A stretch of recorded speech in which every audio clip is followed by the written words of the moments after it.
kami magkakampanya sa proyektong ito upang maalaman ng malawak na mamamayan. Nagpapasalamat po kami ngayong gabi sa lahat ng mamamayang naririto ngayon na naninindigan at patuloy na naninindigan para sa kapakanan ng malawak na mamamayan.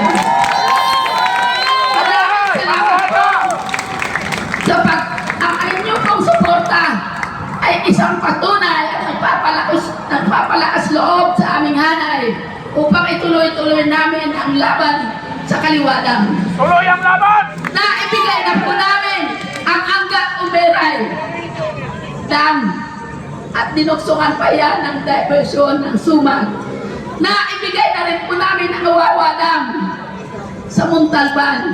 Ang sinasabi ko lang na po ang tubig sa Metro Manila. Kayo po ba ay maniniwala ito ay dahil sa tubig? Kami po ay hindi maramot sa totoong buhay. Hindi kami maramot kailanman na kami po ay kahit yung isusubong pagkain namin ay amin ibibigay. Kami po ay patuloy na mananawagan at gaya po nung sinabi nung ibang nagsalita kanina, ito po sana ay simula pa lamang. Kung kailangan po nating magdagdag sa susunod na pagkilos, doble, triple ang atin pong gawin para lamang ang mga kurap at dinastiya sa gobyernong ito ay sabay-sabay natin ipanawagan. Maraming salamat. Mabuhay!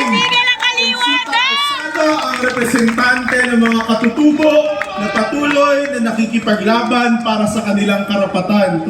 Totoo, Father Toots, kapag nasira ang kaliwadang, sigurado tayo